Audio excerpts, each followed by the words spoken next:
नमस्कार दोस्तों, इस कहानी को जरा ध्यान से सुनिए क्योंकि यह कहानी जिंदगी भर काम आएगी। नमस्कार दोस्तों, दिल से स्वागत है आपका। उसकी माँ अक्सर उसे समझाती, बेटा खाली मत बैठो, कुछ काम करो, सीखो और आगे बढ़ो।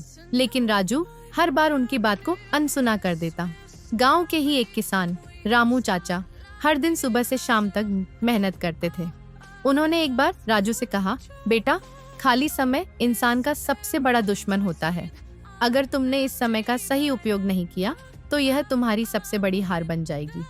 राजू ने यह बात सुनकर हंसते हुए कहा, चाचा अभी तो मैं बच्चा हूँ, मेहनत तो बाद में करूँगा, अभी तो आराम करने दो।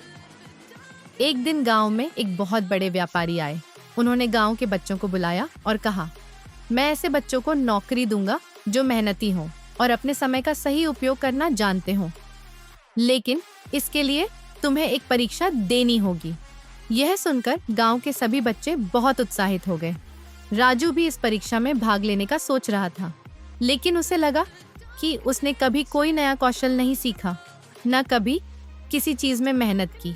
परीक्षा के लिए बच्चों को 10 दिनों में अपनी पसंद की कोई एक चीज सीखनी थी, जैसे चित्रकारी, बागवानी, लकड़ी का काम या गाना।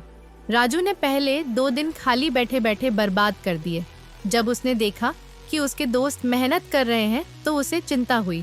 उसने अपने दोस्त मोहन से पूछा, तू क्या कर रहा है? मोहन ने जवाब दिया, मैं चित्रकारी सीख रहा हूँ।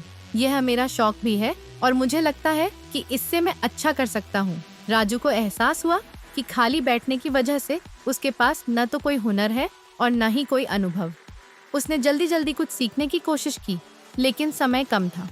10 दिन बाद परीक्षा हुई। व्यापारी ने सभी बच्चों के काम देखे। मोहन ने अपनी सुंदर चित्रकारी दिखाई और उसकी खूब तारीफ हुई। कुछ बच्चों ने लकड़ी से सुंदर खिलौने बनाए तो कुछ ने गीत गाए। लेकिन जब राजू की बारी आई तो वह सिर झुकाकर खड़ा हो गया। उसके पास दिखाने के लिए कुछ भी नहीं था। व्यापारी ने उससे पूछा, बेटा तुमने 10 दिनों में कुछ क्यों नहीं सीखा?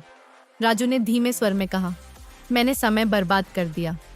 व्यापारी ने उसे समझाया, खाली समय सोने जैसा होता है। अगर तुम इसे यूं ही बर्बाद करोगे तो भविष्य में पछताना पड़ेगा। समय किसी का इंतजार नहीं करता। उस दिन के बाद राजू ने ठान लिया कि वह अब कभी खाली नहीं बैठेगा। उसने दिन भर अपने समय को बेहतर तरीके से उपयोग करना शुरू किया। उसने किताबें पढ़नी शुरू की, नए कौशल सीखे और मेहनत करना शुरू किया। धीरे धीरे वह गांव के सबसे मेहनती लड़कों में से एक बन गया। कुछ सालों बाद राजू ने अपने ज्ञान और कौशल के बल पर खुद का व्यवसाय शुरू किया और बहुत सफल हुआ। अब जब भी कोई उससे कहता, तुम्हारी सफलता का राज क्या है, तो वह मुस्कुराकर कहता, कभी खाली मत बैठो, हर पल का सही उपयोग करो, यही सफलता का सबसे बड़ा मंत्र है। यह कहानी हमें सिखाती है कि खाली समय को बर्बाद करना हमारी सबसे बड़ी गलती हो सकती है। जिंदगी में जो समय अभी हमारे पास है वह कभी वापस नहीं आएगा, इसलिए हर पल का सही उपयोग करें। कोई नई चीज सीखें, मेहनत करें और अपने लक्ष्य की ओर बढ़ते रहें। याद रखें, जो लोग खाली समय का सही उपयोग करते हैं वे ही सफलता की सीढ़ियां चढ़ पाते हैं।